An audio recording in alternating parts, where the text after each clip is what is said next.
지금 또 태풍이 지금 제주도로 막 지금 올라온 것 같아요. 그래서 지금 제주도는 태풍 경보가 있고 지금 한반도에도 수도권에도 지금 호우주의보가 내렸다고 합니다. 참 인생이 그렇게 한 치 앞을 내다볼 수 없는 것 같습니다. 우리가 언제 어떤 어려움들이 닥칠지 우리가 예상할 수 없다는 것이죠. 왜냐하면 또 환난은 언제나 항상 예고 없이 찾아오기 때문입니다. 이번 코로나 사태도 언제 우리가 이렇게 길어질 거라 생각했을까요? 한 2주만 예배 안 드리면 괜찮아지겠지 했는데 벌써요 6개월이 넘어가고 있습니다. 우리는 이런 삶의 문제 앞에서 이 삶의 문제를 우리가 어떻게 해결할지 한번 우리가 생각해 봤으면 좋겠는데요. 오늘 사진을 보다가 인터넷을 보다가 재밌는 사진을 봤어요. 지금 코로나에 지금 마스크를 안 쓰는 사람 때문에 막 여러 가지 피해가 있고 막 다툼이 있다 보니까 마스크를 꼭 쓰자는 어떤 그런 캠페인을 하는데 재밌는 그러한 캠페인을 하고 있더라고요. 우리 방송실. 네, 첫 번째 사진. 자, 저기 보면 마스크 착용 의무화하면서 저렇게 했는데 어느 마스크를 쓰시겠습니까? 딱 나와 있어요. 그래서 왼쪽에 보니까 일반 마스크고 두 번째 보니까 산소 마스크. 중환자실에서 산소 마스크를 쓰겠습니까? 아니면 지금 좋은 말 할 때 비대면 마스크 쓰겠습니까? 어우, 재밌으면서 잘못하면 저렇게 될 수 있겠구나. 네, 여러분들 꼭 마스크를 착용하시기 바랍니다. 나를 위해서도 그렇고 이제 타인을 위해서도 그렇고 우리가 마스크를 쓰면 좋을 것 같아요. 자, 네, 참 우리가 여러 가지 인생의 어려움 앞에서 우리가 어떻게 해결하는지 그것을 보면 그 사람이 어떤 사람인지를 우리가 알게 되는 것 같습니다. 그래서 이런 말이 있더라고요. 생각에도 길이 있다. 생각에도 길이 있대요. 우리가 이렇게 땅에도 사람들이 걸어다니는 길이 있는 것처럼 또 바다에도 배가 다니는 길이 있는 것 있고 또 하늘에도 우리가 안 보이지만 다 길이 있거든요. 그런데 우리 사람에게 생각에도 길이 있다는 거죠. 그 사람들은 어떤 일이 문제가 생겼을 때 항상 그런 방향으로 문제를 해결한다는 거죠. 일반적으로 사람들은 합리적인 생각을 하게 되죠. 어떻게 해야 되지? 어떻게 해야 되지? 지금 아파트 값이 올라가고 있는데 어떻게 해야 되지? 팔아야 되나? 사야 되나? 어떤 그런 이제 합리적인 생각을 한다는 것이죠. 하지만 우리 믿음의 사람들은 여러 가지 문제 앞에서 이제 신앙적인 방법, 믿음을 우리가 발동하게 된다는 것이죠. 자, 오늘 본문을 보면 지금 이스라엘은 남유다는 큰 어려움에 처해 있어요. 어떤 어려움에 처해 있냐면 지금 북쪽에서 아수르라는 민족이 지금 쳐들어오고 있는 거거든요. 이사야가 쓰여질 때의 배경은 BC 740년에서 680년 경이거든요. 그러니까 BC 700년 경이라고 보시면 돼요. 자, BC 700년 경에 어떤 일이 있었냐면 BC 722년에 북이스라엘이 망했죠. 아수르에게 망했습니다. 그래서 지금 아수르는 지금 신흥 강국이에요. 그 전까지는 애굽이라는 어떤 기존의 강대국이 있었는데 이제 북쪽에서 아수르라는 신흥 강대국이 이제 힘을 키워서 내려오는 거예요. 아니나 다를까 북이스라엘을 함락시켜 버린 거예요. 그러니까 남유다도 지금 풍전등화와 같은 그러한 상황인 거죠. 지금 아수르가 침입하고 있고 침략하고 있는데 호시탐탐 넘보고 있는데 그때 우리가 어떻게 해야 될까? 그때 이제 이 남유다가 하나님을 바라보면 좋은데 그러지 못했다는 거예요. 북쪽에서 아수르가 쳐들어오니까 이제 남쪽에 애굽에 가서 이제 우리를 좀 살려주십시오. 그 애굽에게 구걸을 하는 거죠. 우리를 도와달라고. 제가 이 이사야 오늘 말씀을 보면서 생각나는 영화가 있었어요. 어떤 영화냐면 남한산성이라는 영화였어요. 여러분 혹시 보셨나 모르겠어요. 저는 안 봤어요. 내용을 알고 있기 때문에 별로 유쾌하지가 않을 것 같았어요. 제가 명랑 영화는 봤거든요. 이순신 장군이 싸워서 왜구를 무찌르는 영화를 봤는데 남한산성은 우리나라 왕 인조가 그 청태종 앞에 삼전도 굴육을 하잖아요. 그렇죠? 무릎 꿇고 3번씩 머리를 이 땅에 대고 절을 하잖아요. 굴욕. 그래서 저는 내용을 알기 때문에 안 봤습니다. 괜히 뭐 아는 내용 봐서. 그런데 이 남한산성 이 병자호, 이게 역사 배경이 병자호란이거든요. 636년. 이때 이제 어떤 일이 있었냐면 여진족이 나라를 세웁니다. 후금이라는 나라를 세워서 이제 그게 점점 강대해지죠. 그러면서 이제 청이라고 나라 이름을 바꾸면서 스스로 황제가 돼요. 원래는 명나라가 있는데 명은 지금 망해가고 쇠퇴해지고 있고, 이 북쪽에서 청이라는 여진족 청이 지금 강대국이 된 거예요.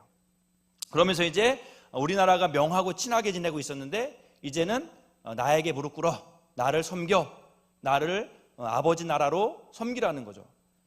그러니까 조선은 눈치를 보는 거. 어떻게 그 전에 우리가 명나라 친하게 지냈는데, 지금까지 명나라와 우리가 잘 지냈는데 명나라에 우리가 편을 들 것인가, 아니면 씨는 강국인 이 청나라, 지금 막 힘이 세지고 있는 이 청나라에게 굴복할 것인가. 거기서 이러지도 저러지도 못하다가 이제 청나라가 쳐들어와서 그냥 우리나라를 침략해버리는 그러한 영화가 바로 남한산성이었는데, 바로 이 이스라엘이, 남유다가 지금 그러한 상황이라는 거죠. 이러지도 못하고 저러지도 못하고. 그러면서 이제 이 남유다가 내외적인 어려움을 겪게 됩니다. 외부적으로는 눈에 보이는 적국인 아수르가 이제 침략하고 있어요. 호시탐탐 노리고 있는 거죠. 북이스라엘을 이미 함락시켰고 이제 남유다까지도 함락시키려는 그러한 침략을 하고 있고, 그런데 내부적으로는 어떤 문제가 있냐면 하나님 신앙이 무너져 버린 거예요. 예배가 무너졌습니다. 물론 예배를 드렸어요. 제사를 드렸는데 형식만 남은 제사였다는 거죠. 하나님이 그 제사를 받지 않겠다는 거죠. 그러면서 이제 우상을 숭배하고, 또 통치자들이 불의하여 자기의 이속만을 채우는 그런 내외적인 어려움 가운데 있었다는 거죠. 이것은 분리된 어려움인 것 같지만, 이것은 어떻게 보면 당연히 수순을 밟을 수밖에 없는 거예요. 우리의 신앙이 무너지면 외적이 침입할 수밖에 없고 여러 가지 어려움 가운데 노출될 수밖에 없었다는 거죠. 신앙이 무너지니까 개인의 삶도 무너지고 가정도 어려워지고 직장도 어려워질 수밖에 없다는 것이죠. 그래서 여러분들 혹시 여러 가지 삶의 문제가 있다면 그 근본 원인이 뭘까를 잘 따져 들어가 봐야 돼요. 내가 지금 장사가 안 되는 게 문제일까? 그게 아닐 수도 있다는 거죠. 하나님 앞에 온전히 내가 바로 서 있나를 먼저 우리가 돌아봐야 된다는 거죠. 이 남유다는 하나님과 관계가 깨어지고 하나님에 대한 온전한 예배가 회복되지 못하다 보니까 내적으로도 어려워지고 있고 외적으로도 아수르의 침략을 받을 수밖에 없는 그러한 상황이 되어버린 것입니다. 자, 이러한 상황 앞에서 이사야 선지자가 이제 예언하는 겁니다. 하나님 말씀을 전하는 거예요. 이사야의 주제는 한마디입니다. 바로 하나님께 돌아와라. 너 방황하지 말고 다른 데 가서 기웃기웃하지 말고 나에게 돌아와. 너는 내 백성이잖아. 내가 너를 도와줄 거고 내가 너를 보호해 줄 건데 왜 다른 데 가서 그렇게 기웃기웃대는 거예요. 빨리 지금이라도 돌아와라. 그렇게 하나님께서 말씀하고 있다는 것이죠. 왜 우리가 하나님께 돌아가야 될까요?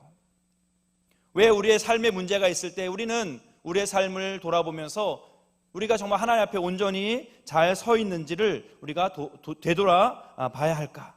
오늘 말씀을 통해서 우리가 한번 살펴봤으면 좋겠습니다. 바라기는 저와 여러분들 삶의 문제에만 집중하지 마시고 정말 우리의 근본적인 문제가 어디 있는지, 하나님과 관계가 온전하게 내가 잘 성립되어 있는지, 하나님 관계가 온전하게 이루어지고 있는지를 돌아볼 수 있는 저와 여러분 되시기를 주님의 이름으로 간절히 축원드립니다. 왜 우리가 하나님께 돌아가야 될까? 하나님은 어떤 분이시길래? 우리가 오늘 말씀해 보면 세 가지로 우리 하나님을 우리가 생각해 볼 수 있어요. 우리가 믿는 하나님 어떤 하나님이냐면 첫 번째는 도우시는 하나님이라는 거죠. 또한 우리를 보호하시는 하나님, 또 우리를 승리케 하시는 하나님이라는 것을 우리가 오늘 본문 통해서 살펴볼 수가 있습니다. 먼저 우리가 1절부터 3절까지 말씀을 보면 하나님께서 우리를 도와줄 수 있는 분은 하나님밖에 없음을 다시 한번 말씀을 통해서 우리가 깨닫게 됩니다. 우리 1절 말씀을 한번 같이 봉독해 봤으면 좋겠습니다. 1절입니다.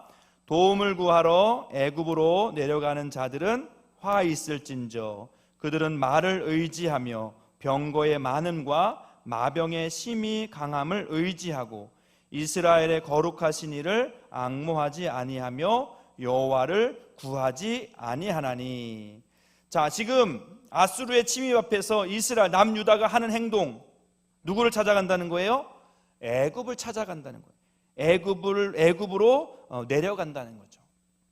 자, 여기서 표현도 내려가잖아요. 올라가는 게 아니라 내려가는 거예요. 내려가는 건 좋나요? 올라가야죠. 독수리처럼 올라가야 되잖아요, 그죠?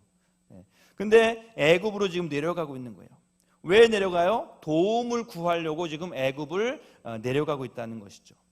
왜 남유다가 왜 애굽으로 도움을 구하려고 내려갔을까? 당연히 눈에 보이는 것 때문에 그렇게 내려갈 수밖에 없는 거죠. 어떤 것이 눈에 보여요? 애굽은 말이 많아, 마병이 많아, 병거가 많아, 우리를 도와줄 수 있을 거야. 눈에 보이는 그러한 무기들, 그러한 병사들을 봤기 때문에 애굽에 내려가서 도움을 구할 수밖에 없다는 거죠.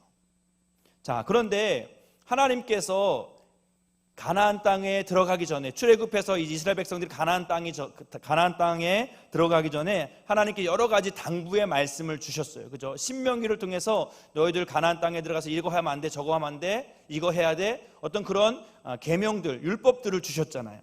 그 중에 어떤 것을 주셨냐면 왕이 하지 말 것에 대해서, 해야 될 것과 하지 말 것에 대해서 이제 신명기 17장에 쭉 얘기하세요. 14절부터 이제 20절까지 그런 말씀을 하시는데, 하지 말 것에 대해서 뭐라고 얘기하냐면 아내를 많이 두지 말래, 아내. 그리고 은금, 돈을 너무 많이 쌓아두지 말래요. 그리고 또 해야 될 것은 율법의 모든 말과 이 규례를 지켜 행하라, 그렇게 말씀하세요. 그런데 가장 첫 번째 뭐라고 말씀하시냐면 신명기 17장 16절 말씀인데 우리 같이 한번 보겠습니다. 뭐라고 나오냐면 그는 병마를 많이 두지 말 것이요, 병마를 많이 얻으려고 그 백성을 애굽으로 돌아가게 하지 말 것입니다. 이는 여호와께서 너희에게 이르시기를 너희가 이후에 그 길로 다시 돌아가지 말 것이라 하셨습니다. 자, 미리 하나님께서 모세를 통해서 명령을 주신 거예요. 그 왕이 나중에 이제 너희가 왕을 달라고 할 텐데 왕 너 꼭 이런 거 하지 마. 어떤 거? 병마를 많이 얻으려고 애굽에 내려가지 마. 벌써 이 말씀을 하나님이 주셨다는 거죠.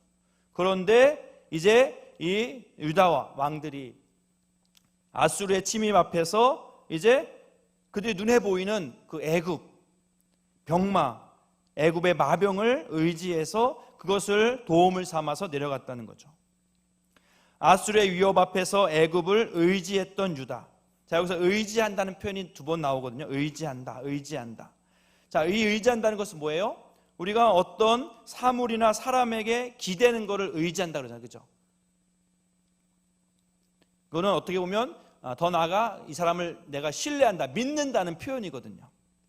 더 나아가 이 신뢰 속에서 오는 어떤 행복감, 안도감, 만족감이 바로 이 의지한다는 표현이거든요.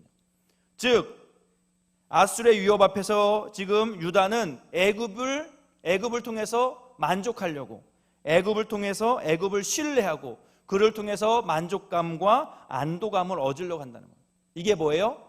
다름 아닌 우상이거든요. 사실은 우상이란 게 다른 것이 아니에요. 내가 기댈 수 있는 것, 나에게 평안함을 줄 수 있는 것, 내가 믿을 수 있는 게 우상이잖아요. 하나님 외에 다른 것, 우상인데 바로 이 유다에게 이 애굽은 우상과 같은 존재였다는 거죠. 그를 의지하고 그를 신뢰하고 그에게 행복감과 어떤 안도감을 찾으려고 했던 그러한 모습이었다는 거죠. 혹시 여러분들은 무엇에서 안도감과 행복감을 느끼시나요? 한번 생각해 보세요. 나는 어떤 것에서 은행에 돈이 들어오면 나 막 행복해져. 진짜 행복하신 것 같은데. 또 뭐가 내가 이 집을 내가 돈 주고 샀는데 집을 보면 너무 행복해. 나는 뭐 걱정이 없어. 집이 있기 때문에, 아파트가 있기 때문에. 여러분들의 그 안심할 수 있는 그 근거, 기준, 여러분의 행복감을 주는 그 기준은 무엇입니까? 그것이 바로 여러분들의 하나님이라는 거예요. 내가 돈에서 만족감을 느낀다. 그럼 돈이 하나님이 되는 거죠. 내가 이 자식을 볼 때 이 자녀 공부 잘하고 똑똑한 자녀 보면 내가 행복해. 그럼 자녀가 나에게 우상이 될 수 있다는 거죠. 하나님은 그것을 지금 그것을 우상으로 삼지 말라는 거죠. 자, 뭐라고 말씀하세요? 3절입니다. 우리 3절 말씀 한번 읽어볼까요? 3절 시작. 애굽은 사람이요 신이 아니며 그들의 말들은 육체요 영이 아니라 여호와께서 그의 손을 펴시면 돕는 자도 넘어지며 도움을 받는 자도 엎드러져서 다 함께 멸망하리라. 자, 유다야, 너희들이 지금 애굽을 의지하는데 애굽 그 신 아니야. 의지할 수 있는 대상이 아니야. 걔네들 사람이라는 거죠. 또 그들은 유다가 의지하는 마병, 말 그거 영이 아니라는 거야. 육체라는 거예요. 육체라는 건 뭐예요? 한계가 있는 그러한 존재라는 거죠. 하나님이 마음만 먹으면 얼마든지 그들 망한다는 거죠. 돕는 자뿐만 아니라 도움을 받는 자, 도와주는 애굽뿐만 아니라 도움을 받으려고 내려간 유다도 너희들 망하게 될 거야. 빨리 거기서 돌아와. 의지할 수 있는 것, 그것은 애굽이 아니라는 거예요. 의지할 수 있는 존재가 아닌 애굽을 의지하지 말고 의지할 수 있는 존재 하나님께 다시 돌아오라, 그렇게 말하고 있는 것이죠. 우리를 진정으로 도와줄 수 있는 분은 하나님밖에 없음을 분명하게 말씀하고 있습니다. 저와 여러분들도 삶 속에 여러 크고 작은 어려움들을 당하시죠. 여러분들 그때 누구에게 처음 도움을 구하시나요? 친정엄마한테 가서 빨리 도와달라고 해야지. 또 누구한테 은행 가서 좀 대출 좀 받게 해달라고 해야지.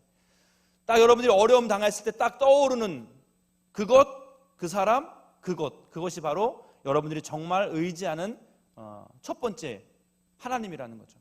다행히 그것이 하나님이면 좋지만 그게 아니라는 분들은, 그게 아닌 분들은 여러분들 빨리 돌아오셔야 돼요.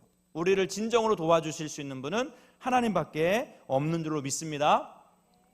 두 번째로 우리가 찾는 하나님 어떤 하나님이냐? 4절에서 5절까지 말씀을 보면 그 하나님은 우리를 보호해 주시는, 우리를 안전하게 보호해 주실 수 있는 그런 하나님이다라고 말씀합니다. 우리 4절 말씀 한번 볼까요? 4절 말씀입니다. 여호와께서 이같이 내게 이르시되 큰 사자가, 젊은 사자가 자기의 먹이를 훔치고 으르렁거릴 때에 그것을 치려고 여러 목자를 불러왔다 할지라도 그것이 그들의 소리로 말미암아 놀라지 아니할 것이요 그들의 떠들므로 말미암아 굴복하지 아니할 것이라. 이와 같이 나 만군의 여호와가 강림하여 시온산과 그 언덕에서 싸울 것이다 라고 말씀합니다. 자, 예를 들어요. 4절에서는 어떤 예를 들냐면 큰 사자나 젊은 사자 예를 들어요.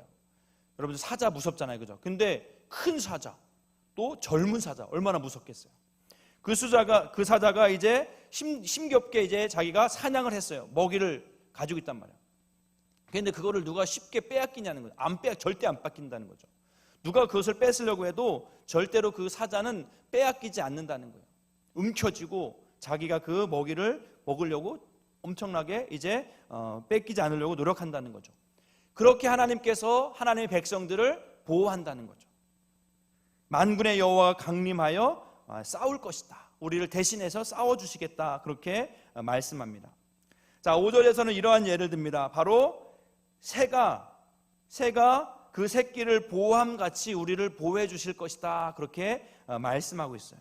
이런 예는 여러 가지 이제 많이 우리가 비유로 등장하는데 어미새가 그 새끼 새를 날개로 품어서 보호한다는 거죠. 그런데 그냥 보호하는 것이 아니에요. 그것을 이제 호위하며 건지며 뛰어넘어 구원하라. 우리 5절 말씀 같이 한번 보겠습니다. 5절입니다. 새가 날개치며 그 새끼를 보호함같이 나 만군의 여호와가 예루살렘을 보호할 것이라.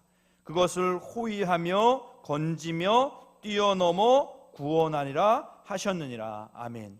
우리를 보호해 준다는 표현이 여러 가지가 등장하고 있어요. 뭐 보호한다는 말도 나오지만 호위한다, 건지며 뛰어넘어 구원하리라. 어떻게든 구원하겠다. 무슨 방법을 써서라도 건져내겠다. 그 표현인 거죠.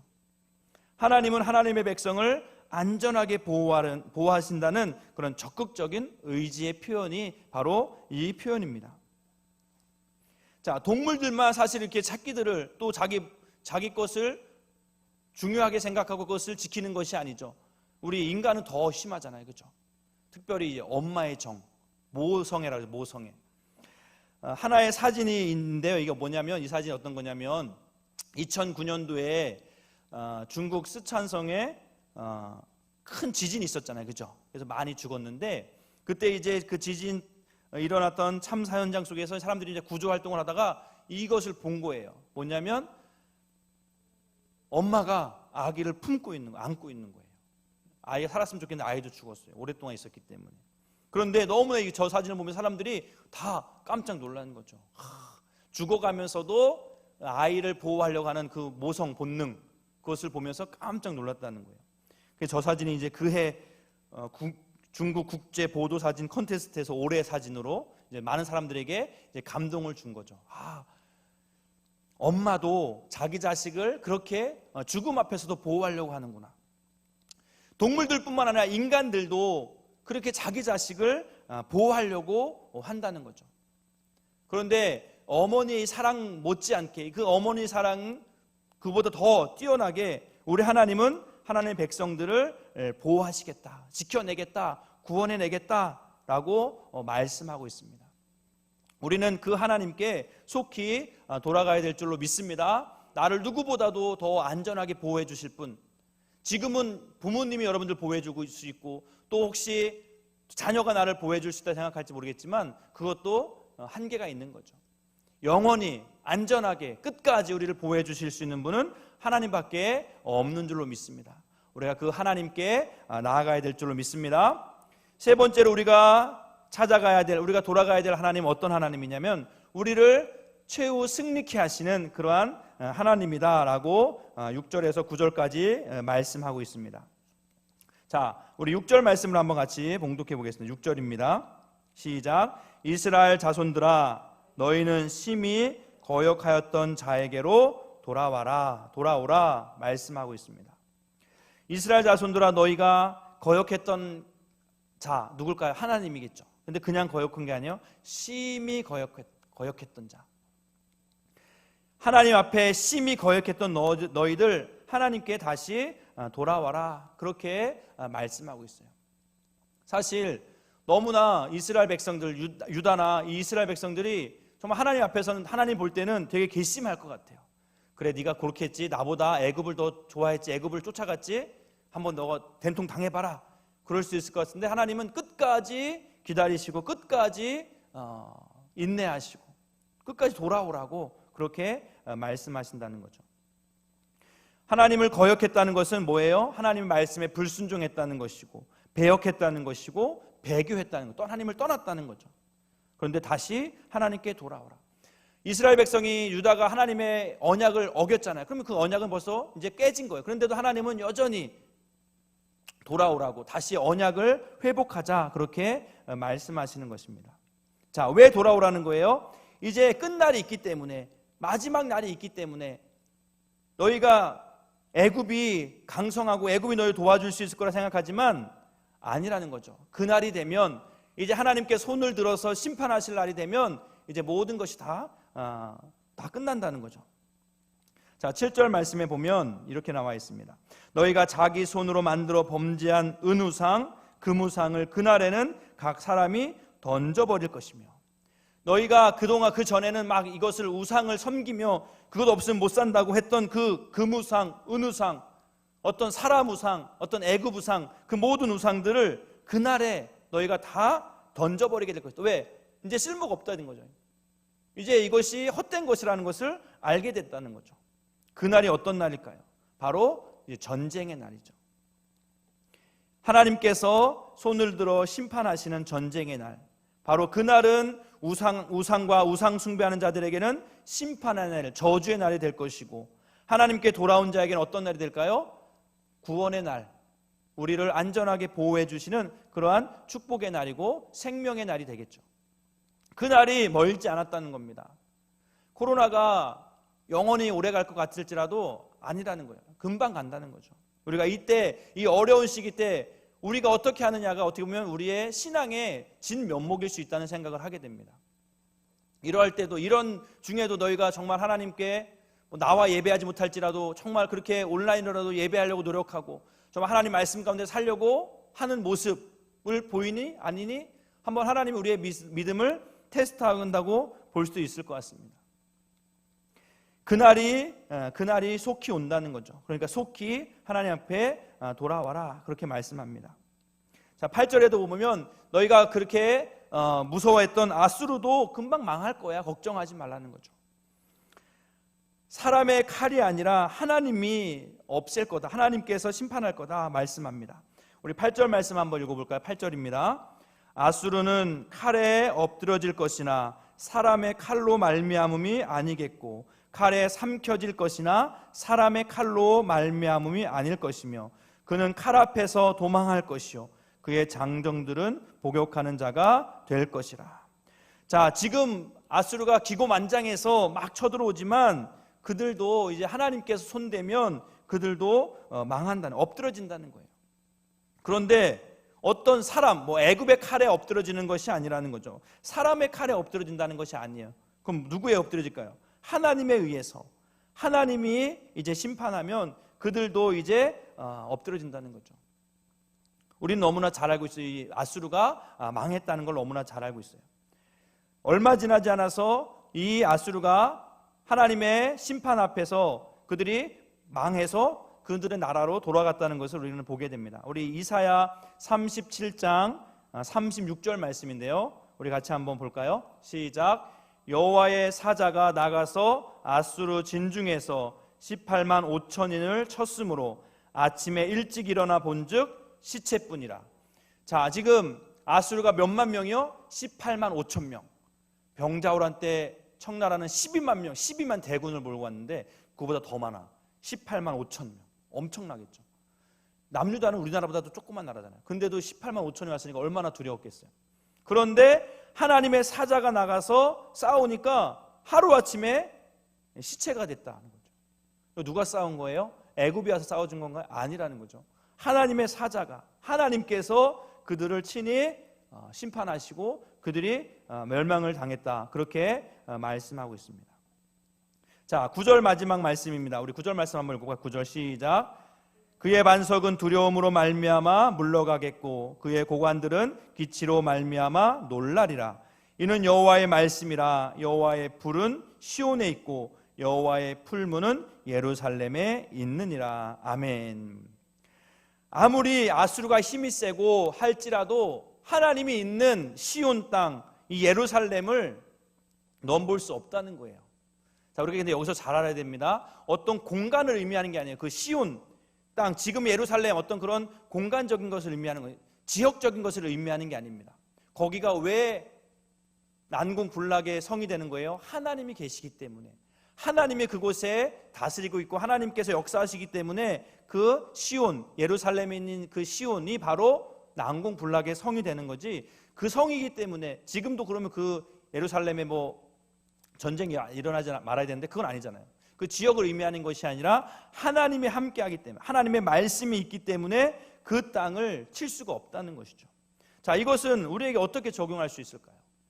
왜 하나님께서 교회가 중요하고 왜 교회를 하나님께서 세우셨고 교회에 이 땅이 다 어두워지고 이 땅이 다 썩어가도 교회가 소망이 될 수 있는 이유가 뭘까요? 하나님이 교회를 통해서 역사하시기 때문에 그런 줄로 믿습니다. 그러면 교회가 어떤 건물일까요? 그런 건물이 아니죠. 하나님의 말씀이 선포되어지고 그 하나님의 말씀이 영향력 있고 그 하나님의 말씀이 살아서 움직이고 그 말씀 가운데 우리가 행하는 그곳, 그 교회를 통해서 하나님께서 일하시고 그 교회는 망하지 않고 그 교회를 통해서 하나님께서 최후의 승리를 우리에게 허락해 주실 줄로 믿습니다. 그러기 위해서 우리에게 필요한 것이 뭐가 있을까요? 바로 우리가 하나님 앞에 더 거룩해져 가야 된다는 거죠. 이 풀무와 불의 역할은 뭐예요? 불순물을 제거하는 거잖아요. 우리가 이러한 하나님의 은혜를 경험하기 위해서 필요한 것이 있다면 우리가 더 정결케 해야 된다는 거죠. 더 거룩해져 가야 된다는 것입니다. 유다가 하나님이 거하시는 땅이요 하나님이 함께 하시는 땅인데 왜 이렇게 어려움을 당할까요? 자꾸 그것을 잃어버리는 거예요. 하나님 앞에 거룩하게 살아야 될 백성들이 자꾸 그 안에 불순물들이 끼어오는 거죠. 그러니까 하나님은 자꾸 그것을 덜어내는 거예요. 그것을 자꾸 태우는 거죠. 없애는 겁니다. 예배가 자꾸 오염되는 거예요. 하나님 앞에 온전히 드려야 될 예배가 형식적인 예배가 되고 정말 최선을 다해서 드려야 될 재물이 그냥 형식적으로 드려지는 재물이 되다 보니까 하나님이 그 예배를 받으시지 않게 된다는 것이죠. 하나님이 예배 받으시는 예배를 드리는 곳이 되어야 된다, 그렇게 말씀합니다. 이사야 1장에 보면 하나님께서 이스라엘 백성들을 그렇게 어려움 가운데 내버려 두는 이유가 있다는 거예요. 그건 뭐냐면 하나님께서 그들의 드려지는 예배, 그들이 드려지는 제사가 너무나 타락했기 때문에 이 아수르를 통해서, 애굽을 통해서 정결케 하기 위해서 그렇게 아수르를 어떻게 보면 허락했다는 거죠. 그럼 어떻게 그들의 제사가 타락했나 보면 11절에 보면 너희들이 무수한 재물이 내게 아무 유익이 없다. 나는 순양의 번제와 살찐 짐승의 기름에 배불렀다. 내가 너희들이 드리는 그 피를 기뻐하지 않는다, 그렇게 말해요. 너희들이 내게 예배 드리러 나오지만 내 마당만 밟고 있다, 그렇게 말씀하세요. 13절에는 헛된 재물을 내게 가져오지 말라, 그렇게 말씀하십니다. 14절에 보니까 너희들이 월삭으로 또 정한 절기로 예배드리지만 그것이 내게 너무나 무거운 짐이 되고 있다. 또 15절에 보면 이런 말씀합니다. 너희가 손을 펼 때 내가 내 눈을 너희에게서 가리고 너희가 많이 기도할지라도 내가 듣지 아니하겠다. 너희가 열심히 기도하지만 내가 듣지 않겠다는 거예요. 왜? 너희 손에 피가 있기 때문에. 그러면 하나님께서 우리에게 원하시는 진정한 예배자, 예배는 어떤 예배를 받으시기 원할까? 우리 16절, 17절 말씀입니다. 우리 16절, 17절 말씀 봉독해 보겠습니다. 너희는 스스로 씻으며 스스로 깨끗하게 하여 내 목전에서 너희 악한 행실을 버리며 악행을 그치고 선행을 배우며 정의를 구하며 학대받는 자들을 도와주며 고아를 위하여 신원하며 과부를 위하여 변호하라 하셨느니라. 아멘. 너희가 하나님 앞에 나한테 예배를 제물을 드린다고 갖고 오지만 나 너무 그것이 역겹다는 거예요. 왜? 여기서 예배는 드리는 것 같지만 삶 속에서 약한 자들을 괴롭게 하고 악행을 범하고 학대하고 사람들을 학대하고 이웃들을 너무나 괴롭힌다는 거죠. 힘없는, 특별히 고아나 과부들을 너희들이 그냥 그들을 무시하고 그들을 억울한 곳에서 풀어주지 않고 정의와 공의가 없어졌다는 거죠. 그러니까 네가 그런 삶 속에서 드리는 예배를 내가 기뻐하지 않겠다, 그렇게 말씀하고 있습니다. 우리가 코로나19 시대로 우리가 예배하지 못하면서 어떤 분들은 우리가 죽어도 교회 가서 예배 드려야 된다, 그런 분들이 있어요. 근데 제가 느끼기에 사실은 이것은 어떻게 보면 이 이사야 시대 때와 모습이 비슷한 것 같아요. 우리가 예배를 드리면서 그것 때문에 이웃들이 어려움을 당하고 장사를 못하고 또 이렇게 모든 것이 중지가 돼가지고 어려움을 당하고 있는데 나는 내가 드리는 예배 제물을 드리겠다. 근데 하나님은 그것을 받지 않겠다 그러시는 거예요. 하나님이 정말 받으시는 예배가, 제사가 뭘까를 우리가 다시 한번 생각해 봐야 된다는 거죠. 우리가 선한 사마리아인의 비유를 통해서도 우리가 예수님이 그렇게 말씀하셨잖아요. 지금 제사장이나 레위인이 예배를 드리려고 가는 길이었기 때문에 그 강도 만난 자를 내버려뒀다는 거죠. 근데 하나님 그걸 기뻐하지 않는다는 거죠. 지금 너희가 예배를 드리러 가는 것 중요하지만 강도 만난 자가 있으면 도와주라는 거죠. 지금 어떻게 보면 우리 한국교회가 지금 강도 만나서 어려움 당하고 있는 자들에 대해서 오히려 그들을 돌보고 그들을 우리가 감싸고 또 그들을 위해서 우리가 오히려 대면은 예배 드리지 못하고 회중 예배 드리지 못하고 온라인 예배 드리는 것이 그들에게 도움이 된다면 우리가 기꺼이 예배를 그렇게 전환하는 것이 오히려 하나님이 기뻐하시는 그런 예배의 모습이 아닐까, 그런 생각을 하게 됩니다. 형식적으로 드려지는 예배가 아니라 진정으로 하나님이 받으시는 예배, 하나님이 원하시는 예배자의 삶의 모습이 무엇인지를 우리가 다시 한번 돌아볼 수 있는 저와 여러분 되시기를 주님으로 간절히 축원드립니다.